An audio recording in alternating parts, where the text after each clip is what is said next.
F7 is probably the trickiest of the 7th chords that we're going to look at in this A Chord a Day beginner guitar challenge. And while it is a bit difficult, it is pretty versatile. There's some things that you can do with it that are pretty cool.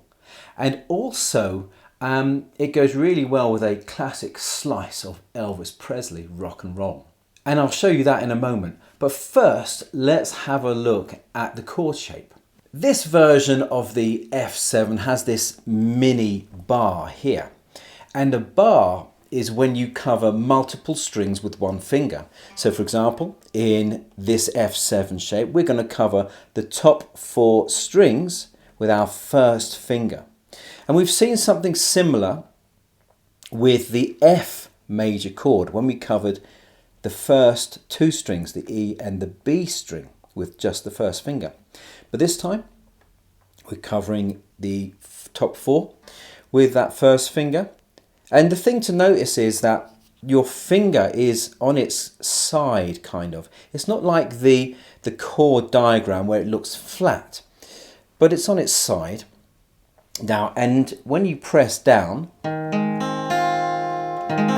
you'll get this. You know, go ahead, do the same. Put your first finger down, and you'll have your thumb directly behind it, pushing, you know, towards your fingers, and that's helping you to press down. And now we need to add the second finger. We're going to put this finger here on the 2nd fret of the G string, the 3rd string. So, and that gives us our 7th chord, and in this case F7.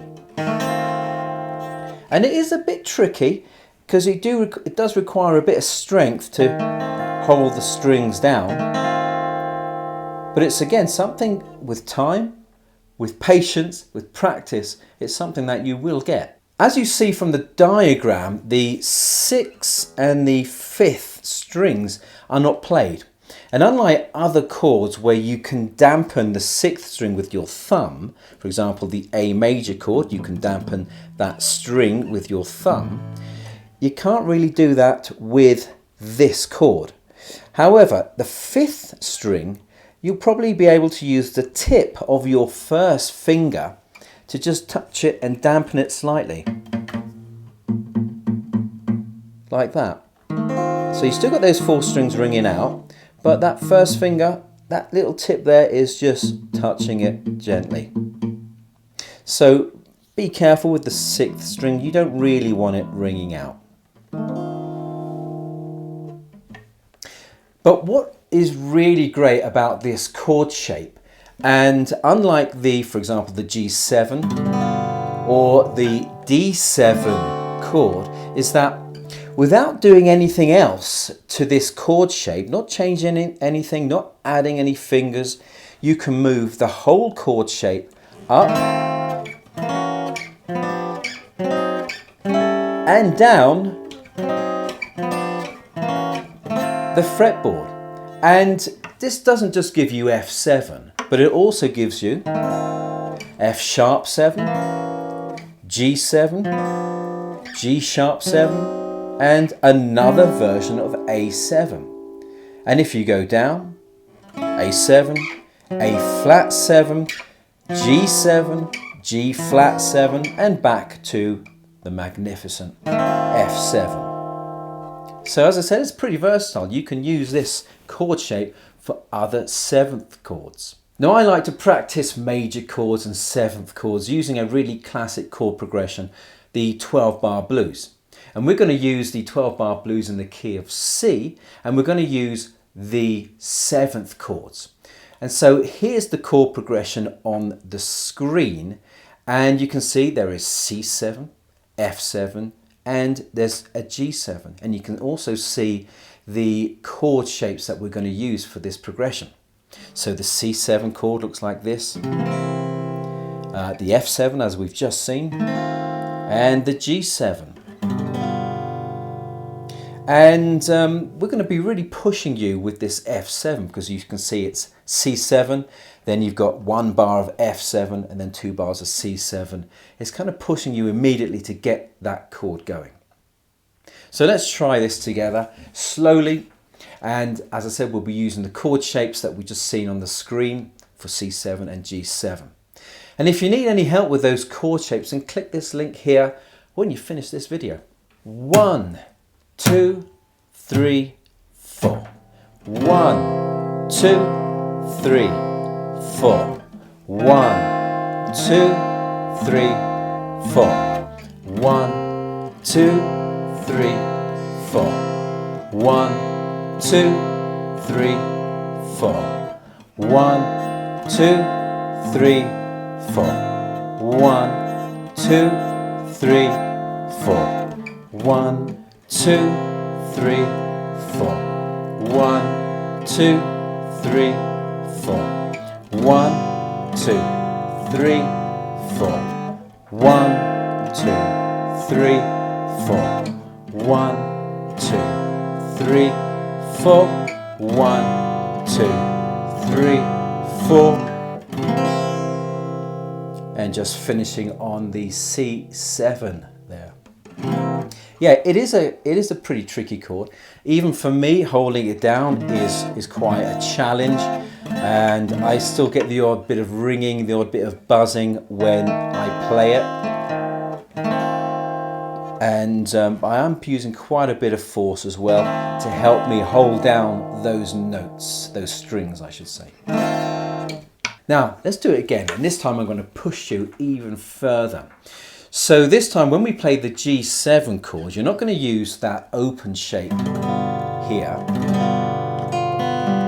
We're going to use this shape, the F7 shape, but we're going to use it at the 3rd fret, because at the 1st fret it's F7, 2nd fret F sharp 7, and then 3rd fret, which is what we want, which gives us a G7 shape.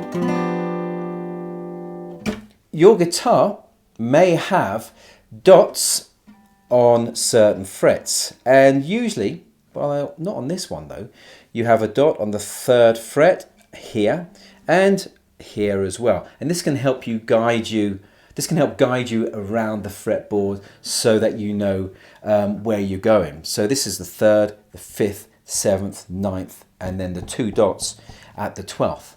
Now this guitar doesn't have, as I said, doesn't have it here, but this guitar has it right here, right there, and a little black dot on the neck there as well, at the 3rd fret. 1, 2, 3, 4.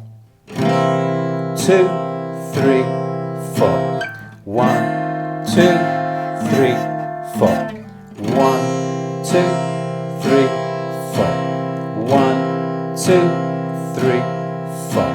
1, 2, 3, 4. 1, 2, 3, 4. 1, 2, 3, 4. 1, 2, 3. Now at the 3rd fret. 2, 3, 4 first. 2, 3, 4. 1, 2, 3, 4.